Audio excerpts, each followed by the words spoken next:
Springfest and Ego Days are here at Lowe's. Right now, get a free Select Ego 56-volt battery with purchase of a Select trimmer, blower, or mower kit. Plus, shop today for new and exclusive items you need for your lawn. So get ready for spring with the latest in innovation from Ego, the #1 rated brand in cordless outdoor power. Only at Lowe's. We help, you save. Offer valid through 4/2. Selection varies by location while supplies last. Welcome to No One Told Us, the podcast where we tell the truth about parenting and talk about all the stuff you wish you knew before having kids. And today is definitely one of those topics, one of those things that you don't really think about, no one really talks about, you don't really ever even give it a second thought until it's time, and that is weaning. As you know, if you follow me on Instagram, I've been going through the weaning process with my third and last child. She's about 2.5 now, and we are getting ready to fully wean. We're only doing a bedtime feeding right now. I'm actually going on a bachelorette trip in April where I'll be gone for 4 nights. So that's more time than I've ever spent away from any of my kids, but I definitely won't be able to easily breastfeed when I come back from that. And so it really just feels like kind of the best time for a nice natural end leading up to that trip. So it's coming up very soon, and I thought it would be a perfect time to bring on my friend Candace. Candace is a public health professional, pediatric sleep specialist like me, and she's also a certified lactation counselor. And so she has kind of done it all on Instagram. Recently, she's kind of shifted her focus to supporting families going through the weaning process. So she is your Weaning Pal on Instagram, and I'm so happy to have her join us here. She, I guess not so recently, but kind of recently weaned her toddler as well. So we're going to be talking in this episode all about our personal experiences with weaning, and she's going to give us lots and lots of great tips and ideas to keep in mind. So welcome to the podcast, my friend. We've been wanting to do this for so long. I'm so glad you're here so that we can talk all about weaning. How are you doing? I'm doing all right. How are you doing today? I'm good. I'm really excited for this convo because I'm kind of like at the tail end of weaning. Something that I probably get asked about every single day is, what do I do with my toddler who's weaning? And like, it's just really, really hard. So I guess before we dive into the weaning questions and things, I would love to just kind of hear like what prompted you to get into this specialty, because you do have like a crazy backstory. Yeah, you have so many different areas of expertise. So I'm just curious, like, what made you actually want to hone in on this? Because you are like a public health professional and you were doing that for such a long time on Instagram. So what kind of made you want to make that switch? Really great question. So I know that you and I met basically right when I was on that kind of cusp of leaving my professional kind of career job in public health, because as you know how things are, there's just so much crappy information for parents. There really is. And there is quite like an intersection between crappy information and actual like public health implications for this stuff. So I obviously I got into all this initially because of the misinformation around infant sleep. And just poor quality information. And I also had like a really rough start to my breastfeeding journey. Like, I feel like it's like everyone has, like every other person I talk to has the same story of, you prepared or you thought you prepared, you like learned what you could, but without like, we don't see it, right? Like, I personally only know one aunt who breastfed, and I saw her breastfeed only like a handful of times because she'd like go away and hide when she did it.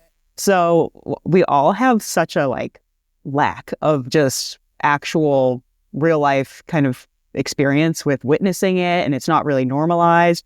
So I had a ton of issues. Like, I could go on and on, like bloody nipples and all for like ever. And then nobody believed that my child like was actually having issues with latch. It was my fault. Just like sleep, right? Everything's always your fault. You don't do enough. And providers just not listening. And then someone finally was like, oh, does he have a tongue tie? And that's kind of, I think that was like the thing that first made me start questioning how we do things, because I'm like, wait, what? And then we fixed it. And it was 2 weeks later, everything was fixed.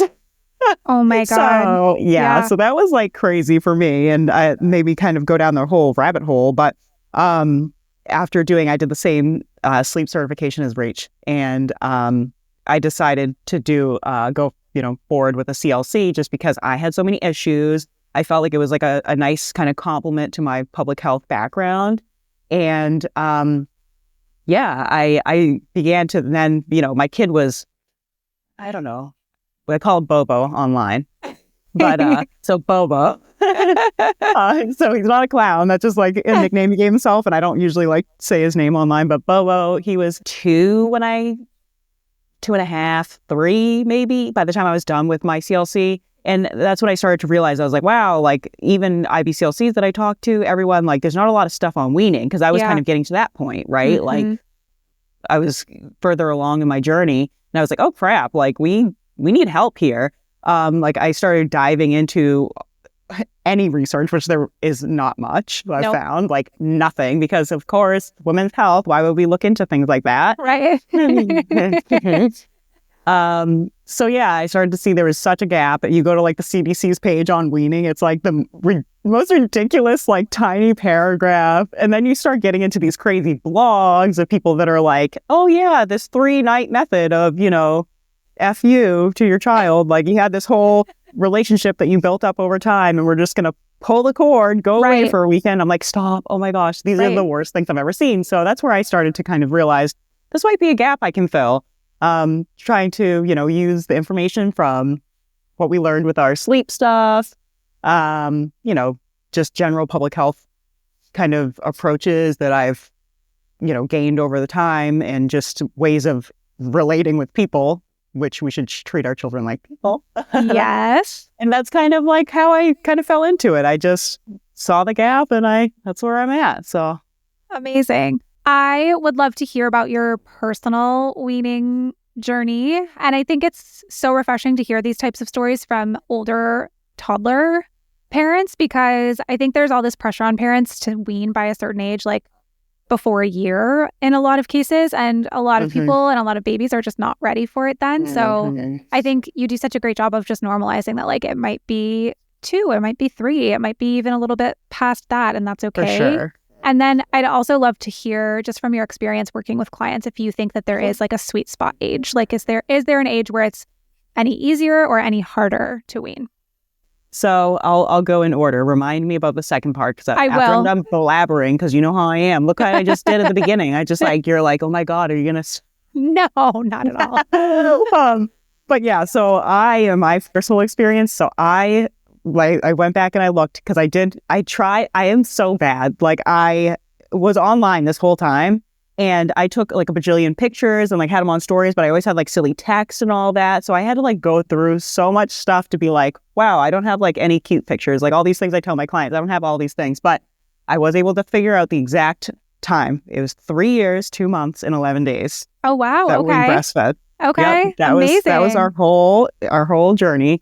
And, it was like, if you asked me, I would have never guessed how long we would have gone. Because I know I told you guys at the beginning, it was terrible. Yeah. But, so at first I was pretty much just doing like the child-led kind of weaning approach. And that's, I'd say at first, like I'd say 12 months to like 16 months. And then that's when I started to switch to like don't offer, don't refuse. I was still working full time. Rach knows I was working full time at home and full time stay at home parent because pandemic times, lost childcare. It was not okay. No. So it started to get like so unsustainable because he was more wakeful. He was like, not entertained by just like blocks and like little things that he could play at my feet. And he was just getting to a point where he was recognizing if I was like on the phone, taking like on meetings and things like that. So I was like, crap, I have to start putting up some boundaries, right? So I was doing like don't offer, don't refuse. And it worked for a little bit. I would just try to offer like snacks and a drink. I'm like, oh, are you thirsty instead? Do you want a hug? Yeah. Which kind of like naturally went into like some loving limits around the daytime weaning experience. And I didn't really like do it on purpose. It was just it just felt natural. He was for the amount that he was awake and like how he was asking, I'm sure you understand. It's like they get a lot more handsy and aggressive Oh yeah, Lenny still like is just insisting on sticking her hands in my shirt anytime she can. Like her new thing is I want to go in your tummy, which means she wants to climb inside of my shirt and just be there. Oh yeah, we have kangaroo time. That's what my little one. He's like, I want to be the kangaroo. It's like, okay, now we get a big sweatshirt, I guess. Oh my god, it's so cute. That was, I'd say, like 18 months or 20 months is when I started really having those daytime boundaries. And then like I knew with my kid, like that was a lot for him.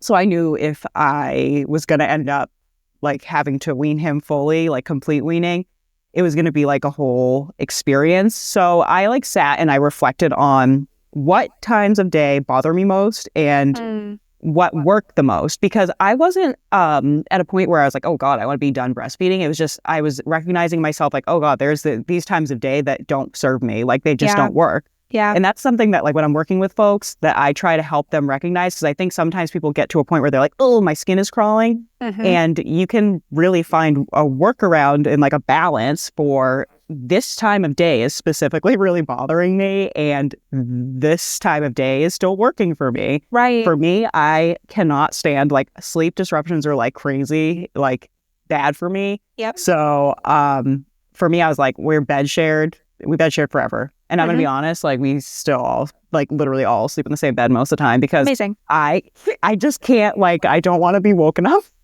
Yeah. And he doesn't even wake up really. Like he'll wake up once to pee and he's like 4.5 now. But I'm like, I just hate it. I just have the worst sleep. So that works for me. Perfect. And it is what it is.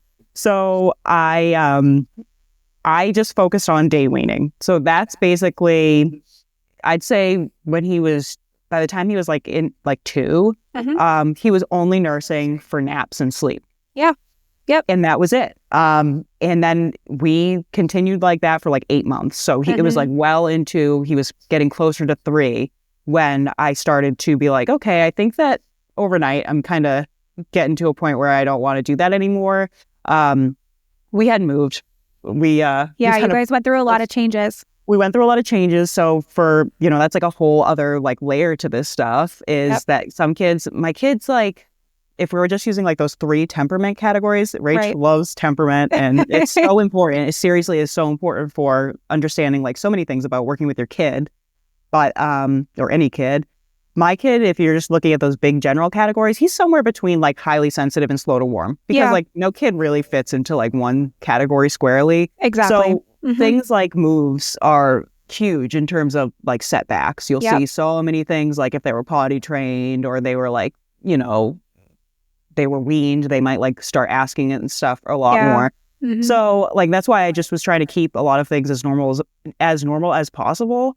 But yeah, so we were like, it was just at a point where I finally had some friends where we were like living and, I wanted to start incorporating dad into bedtime and stuff like that. So I could not be tethered to the house, which I want to say like a little caveat is you can still nurse asleep and like sometimes have a partner involved. But anyway, totally. Yeah.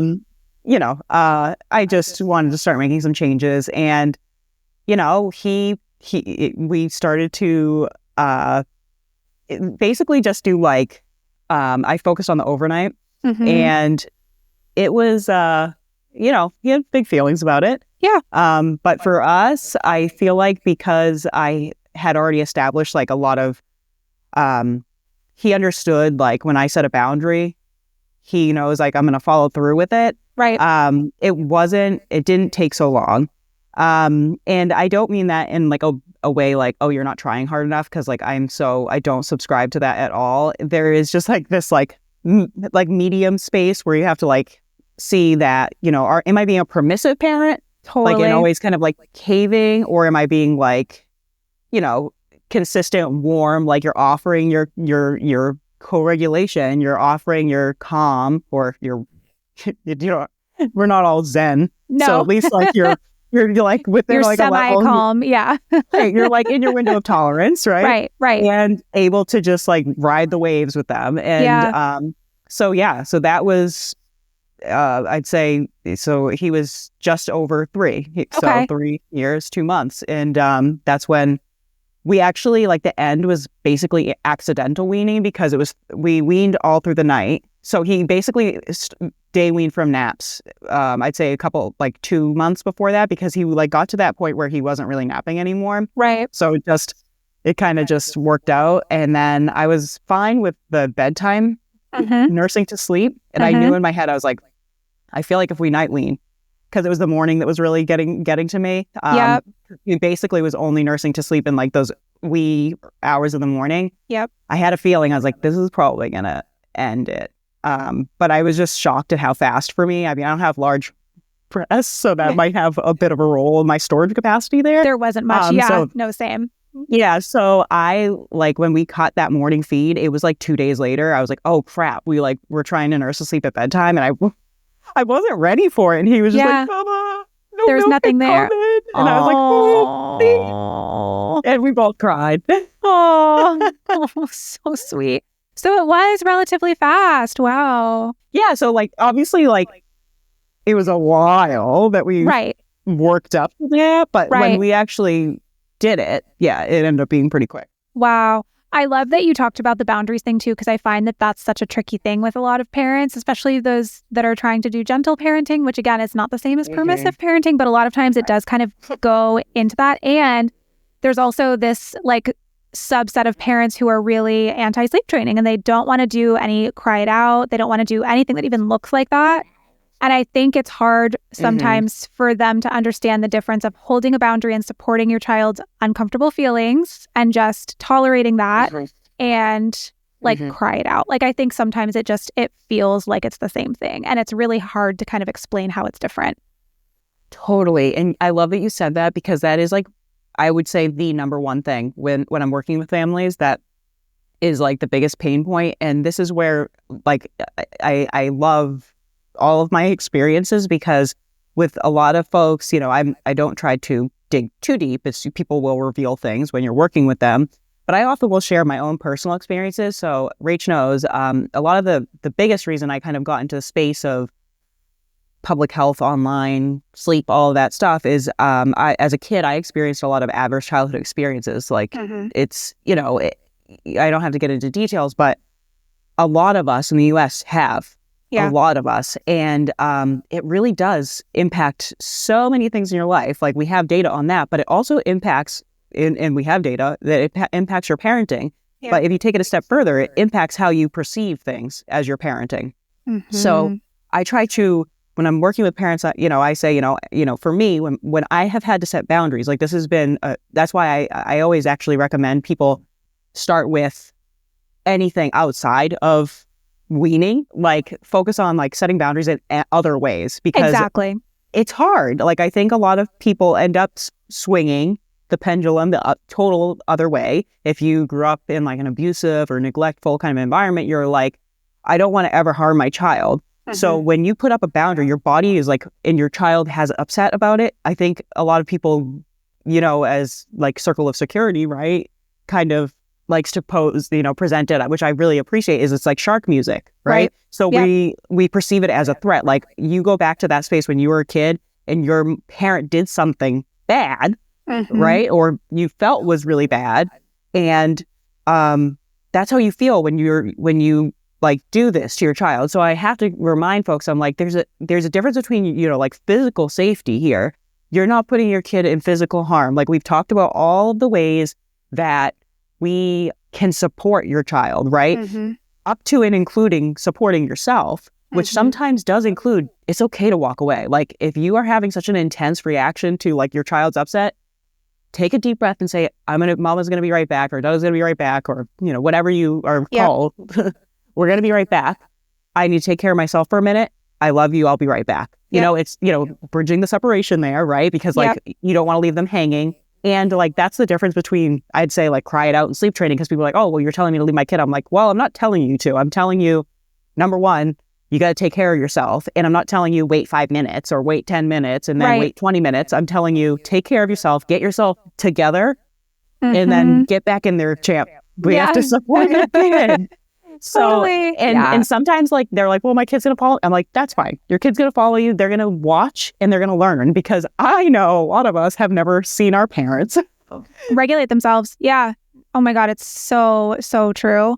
We're going to take a quick break. And when we come back, I want to talk more about all of this, especially the aversion piece that you briefly mentioned, and then the perfect age when we come back.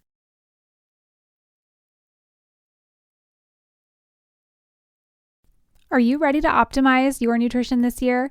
Because Factor has chef-made gourmet meals that make eating well so easy. They are dietitian approved and ready to heat and eat in just 2 minutes, so you can fuel right and feel great no matter what life throws at you. And I absolutely love these meals as someone from work who works from home and who has little kids. Sometimes eating well, let's just face it, moms always put themselves last with this, and I am definitely guilty of that until I started incorporating Factor meals into my routine. Now I'm eating real meals that are delicious and that keep me full and that give me all of my nutritional needs for my lunch instead of just grabbing crackers or leftover toddler crusts, right? And they give you over 40 options across 8 different dietary preferences on the menu each week. So it's really easy to pick meals that are tailored to your tastes and your goals. They can help you feel your best all day long with wholesome smoothies, breakfasts, grab and go snacks, and other add-ons as well. So reaching your goals this year with ingredients you can trust, plus convenience that can't be beat. I mean, sign me up. So eat smart with Factor. Get started at factormeals.com/Factor podcast and use code Factor podcast to get 50% off your first box plus free shipping. That's code Factor podcast at factormeals.com/Factor podcast to get 50% off plus free shipping on your first box of Factor meals. If you yourself or your child struggle with an ED, I know some of the biggest pain points can be receiving accessible but also evidence-based treatment, and that's why Equip can be such a valuable resource for your family. Equip is a virtual evidence-based eating disorder treatment program that can help your child heal while staying at home. Built by experts in the field, Equip provides your family with a dedicated care team that can include a medical provider, a therapist, a dietitian, and peer and family mentors who have been through the recovery process and provide you with extra support. Equip can help you treat all types of eating disorders and is covered by insurance. There's also no wait list, which is huge. So if you're concerned about your child's or your own eating habits, don't wait to reach out for help. Eating disorders don't go away on their own, and early intervention is key to helping protect your child or yourself from mental health or physical health effects. So visit equip.health/sleepybaby to get a free consultation from Equip. That's equip.health/sleepybaby.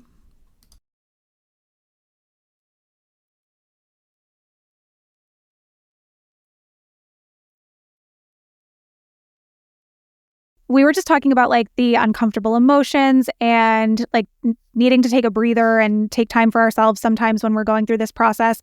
You also mentioned something about an aversion, and I love that you talked about finding the times when you're thinking about weaning, maybe finding the times that work for you, that you're okay with still doing, and then the times that don't work for you anymore and that you need to stop.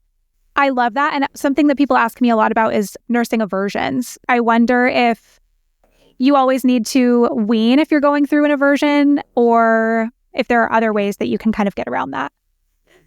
Really, really good question. So with aversions, I think it depends on the person and how intense they are and how much you're nursing still, right? So some people, it's a lot of times, I'd say like 80% of the clients I work with or people I've talked to, like when I ask them like for some specifics about it, they're still like, it's all you can eat buffet, and their kids just like ripping at their shirt and all of that.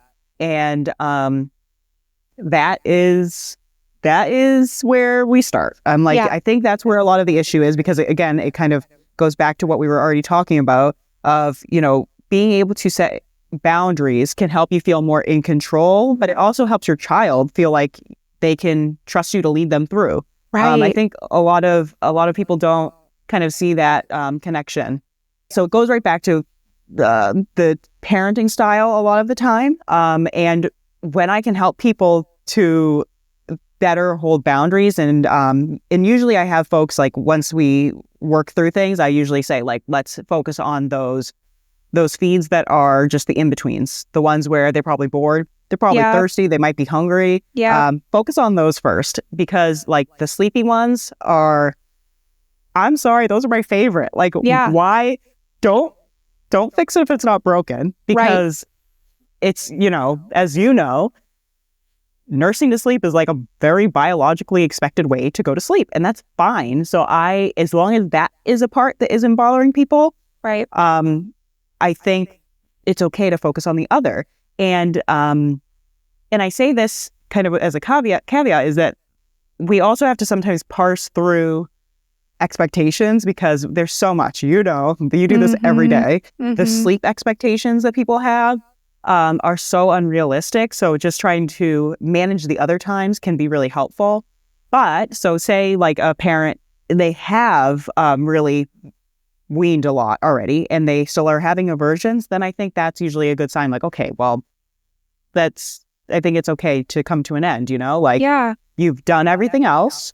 If you're, already doing your best to have, a pretty balanced diet, you're trying to incorporate movement, you're trying to take care of yourself, which I know can be really hard as parents. But if you've done all of these other things, and you still are feeling like this, then it's okay. Like that's the biggest thing, is it's your life and it's your family, and the only people that can tell you that it's time or not is you, right? Yeah. And I think a lot of times parents feel so guilty for weaning because their kid loves it so much, and it's like it can be such a helpful tool. But then I always say, like, but if you're angry and like pissed off every time you're nursing, your child can feel that energy, and like it's probably better to just stop at that point.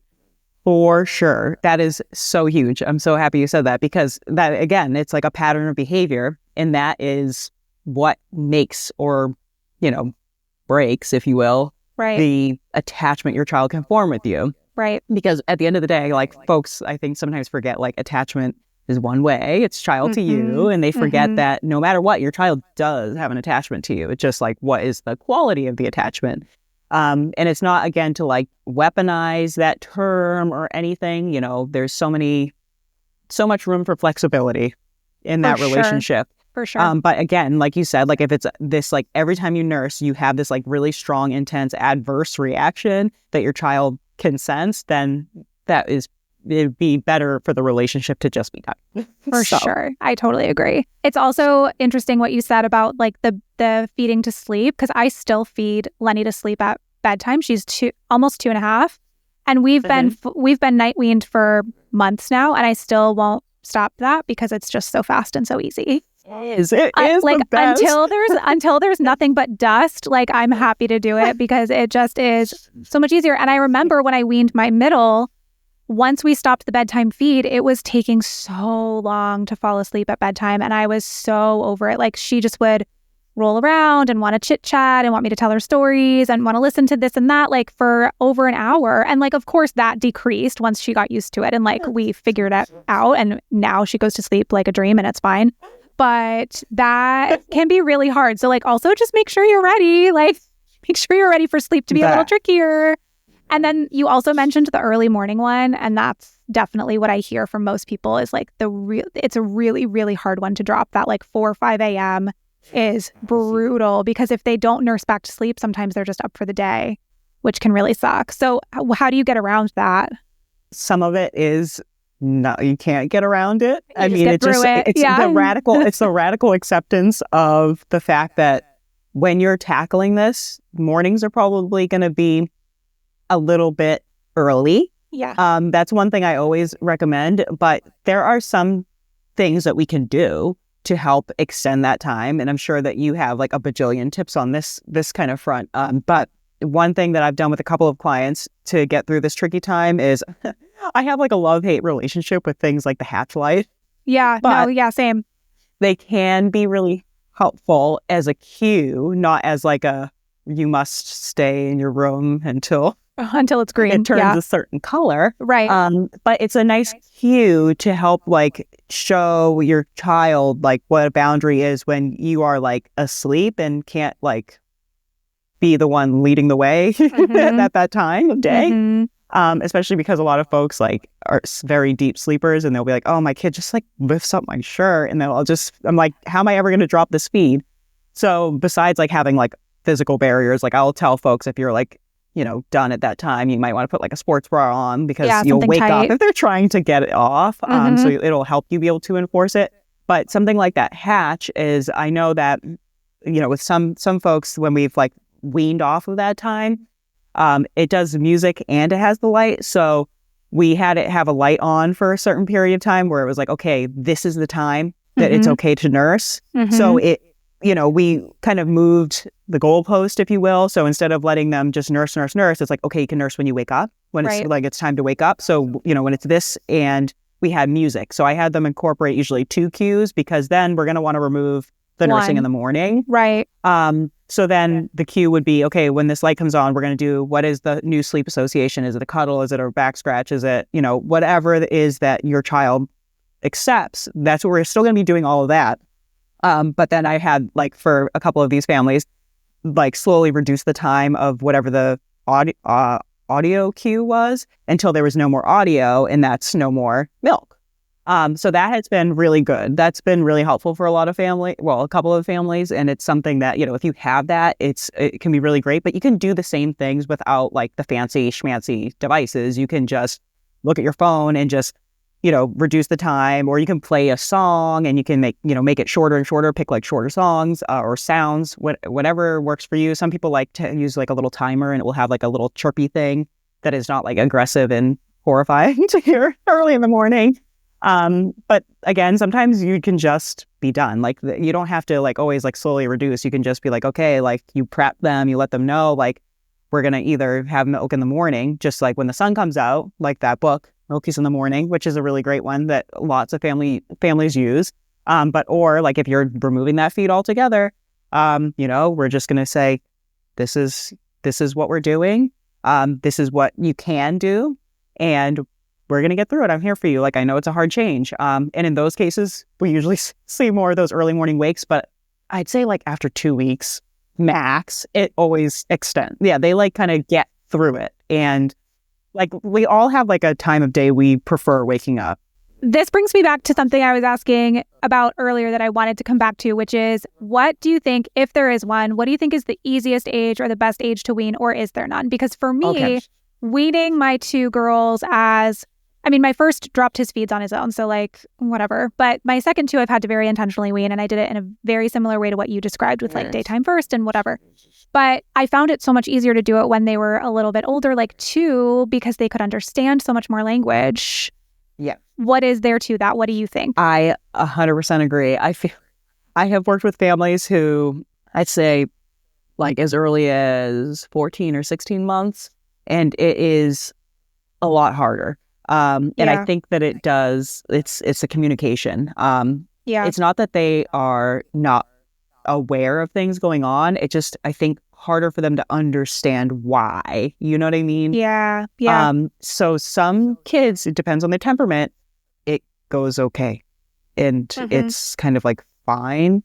But I agree. I find that when I've been working with clients after 2 tends to be so much easier, just because it's like, for so many little ones. And of course there's like a range, because there have been some kids that I've worked with that have been like under 2, maybe like 20 months old, but they're a lot more like communicative, and I think they're like developmentally, like cognitively kind of like ahead, that they get it, like, so you can explain things to them and they get it, and they, again, don't have to like it, but I do think there's like a level of understanding that it's not just like, what is going on? Why are these changes? And I'm so upset. Like, I am going to scream my head off, because like, and like never ending. I find that folks that report that their kids like just like a week long of them like screaming as they're trying to drop a session, I'm like, they will get through it. They, if you have to, they will get through it. But I agree. Like I do usually say like,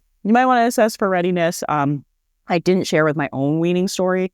When my son was closer to 2, we did try night weaning. And I did it like 3 nights. And then I was like, he's not ready. Like, and it's not time. And it wasn't that he was screaming so much as like he was still napping during the day solidly.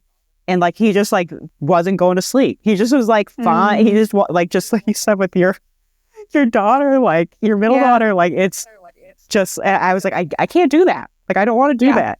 And he's still waking up a lot at night, which is fine. Like, kids can wake.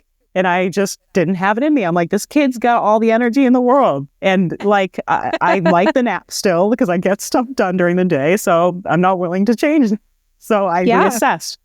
And I was like, it just doesn't seem, and he was pretty upset too, but it wasn't even the upset. It was just like how long he was awake. So I found that just waiting like 8 months, and it was, bedtime was long.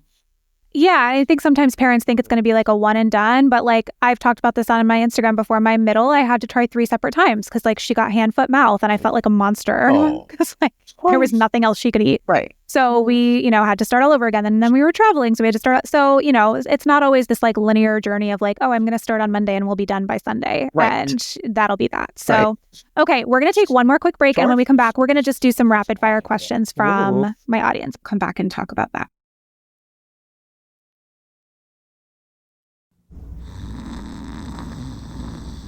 You don't wake up dreaming of McDonald's fries. You wake up dreaming of McDonald's hash browns. McDonald's breakfast comes first. Ba-da-ba-ba-ba. This episode is brought to you by State Farm. You might say all kinds of stuff when things go wrong, but these are the words you really need to remember. Like a good neighbor, State Farm is there. They've got options to fit your unique insurance needs, meaning you can talk to your agent to choose the coverage you need. Have coverage options to protect the things you value most. File a claim right on the State Farm mobile app, and even reach a real person when you need to talk to someone. Like a good neighbor, State Farm is there.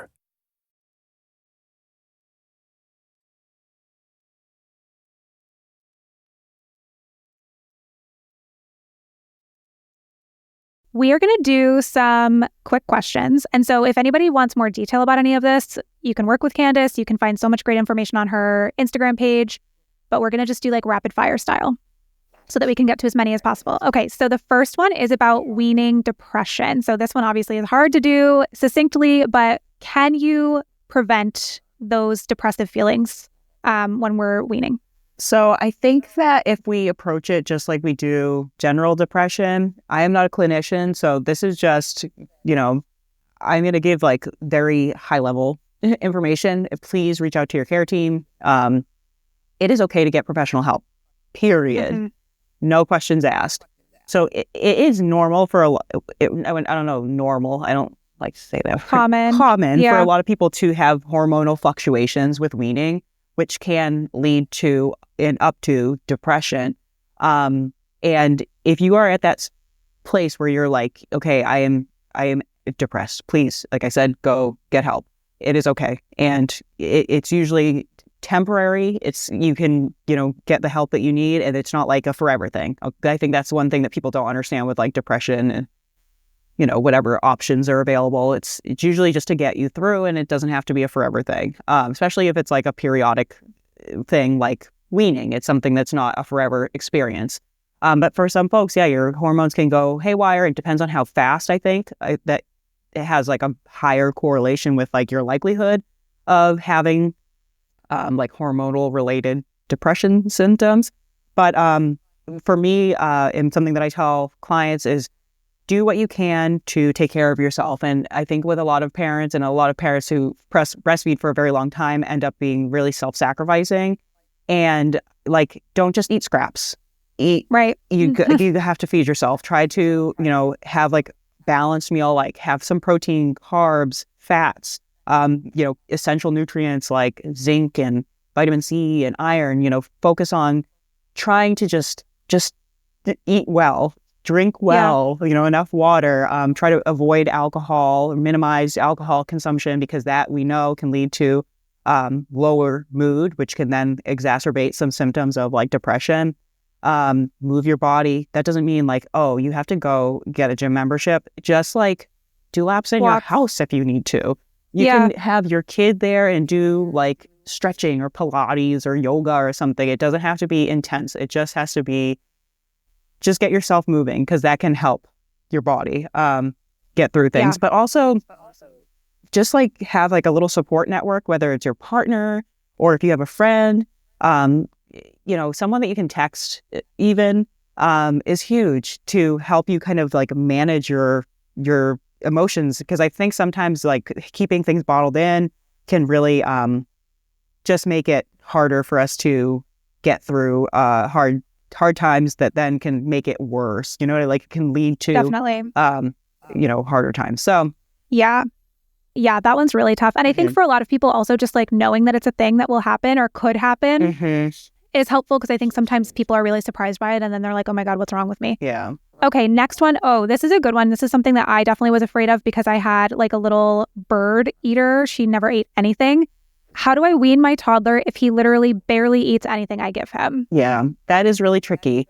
So I've had a couple of families that I've worked with where, again, I'm not like a nutritionist, but one thing I do is, I try to help folks, just with, basic information about like what to offer. You can't force your kid to eat, but trying to, like, when you do give them food options, try to make sure there's, like I kind of mentioned before, like that there's key nutrients that are being offered, because that can sometimes help them like feel more satiated. With these picky eaters, that I've worked with, try to offer like a safe food. I'm honestly like, don't be scared of condiments if it's going to help them eat like a piece of meat. Anything. Like right. that. Like for me, it's like, it's not about, if there's like a little extra sugar or something. I think that in the grand scheme of things, like you'd want to, just help encourage the other food. So I'll use my own example. Again, I'm not a nutritionist, but I'm just going to say my kid hated milk, like regular milk, wasn't having it. So what I did, I gave him chocolate milk, and then I started cutting it with white milk, like regular whole milk. And then now he loves like regular milk. So smart. Take that with like, sometimes you have to get a little creative, but so just trying to increase the food first before, if you're really that worried. But the other thing is, like, what is your child, like, you can't, are they following their growth curve? Like, that's a big thing to consider. Like, some kids are just naturally, like, don't eat as much. I feel like a lot of toddlers just, like, don't eat. They exist on, like, air. I swear.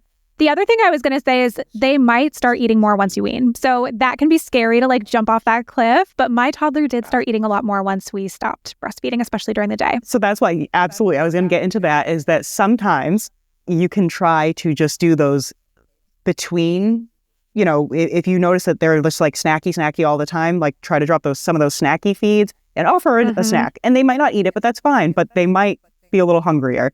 And some, I will say, if you've got a really picky eater and, they also are like restless through the night, you could always go, if you can have it in your budget to do this, because I know it's like everything's so expensive. But if you're concerned, like sometimes you can go to your child's care team and have them check like ferritin levels and iron, because that's sometimes correlated with them wanting to breastfeed all the time. And like having all these snacky feeds, not eating, like being super picky eater, and being pretty wakeful overnight, that can be something indicative of something else. And sometimes it is as simple as figuring that out and starting to either increase iron intake in, food, or they might do supplements. It just depends on what your child's care team decides. So totally. Yeah. Things to consider. Okay. Similar question was, do you need to replace breastfeeding with cow's milk? No, you don't have to. There are kids that are allergic to cow's milk, and they grow and develop just fine. There are, I love happy, healthy eaters. They're like my favorite. Same. I did an episode on toddler feeding with them. So if anybody's listening to this with the toddler pickiness thing and you want more about that, I have another episode on that. Absolutely. Yeah, they are amazing for all. I always am tagging them for that they're great. Related topics, but they have a nice breakdown. But even like the Healthy Children AAP has like a little breakdown chart of what are other adequate ways that a child can get, like the milk-related nutrition. There's plenty of whole foods that they can incorporate, or you can offer like soy milk. Soy tends to be like the better replacement. I know some people have feelings about it, but there's, it's just like there's like a hierarchy, right? And if it's like you pick a different type of milk substitute, then you'd want to make sure you're incorporating more things like spinach or other things. But, some kids, if they don't like milk, but they're not allergic to dairy, you can incorporate yogurt, cheese, like it all counts. Yeah, exactly. Like that's what my kid, that he basically subsisted off of like cheese and yogurt for a long time. Cheese, yeah. And it was fine. Like, again, just, keep an eye on your child. Like if you incorporate those things and they still seem to be thriving. But if you have concerns, obviously always go to your care team if you want them to check and make sure that they're doing all right. Okay, last one, and then we'll let you go. So this person asked, how to know if my toddler is nursing for comfort or food? I think this is such a common question and a common worry. People don't want to deny their child of like the growth and the calories and all that, but comfort is a valid need too. So how do you parse that out? Well, so when I first start working with families, I always like go through all of like the education. And one of the things with, attachment is attunement. And I love Michelle, Babies and Brains. Yes, she loves same. the iceberg example where the tip of the iceberg is the behavior, right? What your child's signaling. And then under the water, the surface of the water is where the biggest part of the iceberg is all of the needs. So that's where, nursing meets a lot of different needs. Thirst, comfort, boredom, like hunger, just sensory stimulation. There's so many different things. So you just have to play around. So understanding what time of day it is can be really helpful. So if it's overnight, it could just be that they're seeking comfort or safety, but they might be a little thirsty too. In that case, it usually is like the comfort element over anything else. But if it's something like it's before dinner and they're doing that, maybe hungry, they might want a little snack before dinner, and you could try offering that. And again, I think that always leading with connection, even when you're doing things like offering water or food, can be helpful because it's like such a sensory rich experience to breastfeed, and it meets so many of their needs that it's okay to be like, make like a special snack time, like make it fun, play it up, and like talk about how cool and special, like we're going to have these like little star-shaped pieces of fruit or something that we like cut up. And I don't know, you can just make things goofy and fun and they'll get a kick out of it. And it can help meet both of those needs. So yeah, there's just lots of different ways that we can trial and error, because again, with attachment and attunement, you only have to attune to their needs accurately 30% of the time for a child to be able to develop a secure attachment. So it's okay if you don't get it right initially. You'll figure it out, right? Like if you're paying attention and you're being responsive, you're going to see what they end up accepting. They might still cry. This is one thing that kind of comes up is they're like, well, I'm offering this thing and it's not working. So it's a bunch of BS. They're allowed to be pissed that they're not getting the breast anymore. Like, that's okay. It doesn't mean that they don't want the other thing, and that's not what the like underlying need is. It's just gonna take them some time to get over this, and then offer it once they're like calm, right? Or calm down. So that was super helpful. And I think, just also not worrying so much about like, oh, is this for food or is this for comfort? Because a lot of times it's both. And I like the way you described that. So we covered so much, but there is also so many more questions. So if anybody wants to get in touch with you, where can they find you and all of your resources for weaning? So you can find me at Your Weaning Pal on Instagram. And I have a website, www.yourweaningpal.com. I don't think I have any other socials at this time. Okay, perfect. I have too many different social media profiles, so that's part of my problem. You also run a public health page, which is like no big deal. I will link all of that for people in the show notes too, so that they can get in touch and check out everything that you've got. So thank you so much for joining. This was so fun to talk about this and to hear more about your journey. So I will talk to you soon. Thank you, Rachel. Thanks for having me.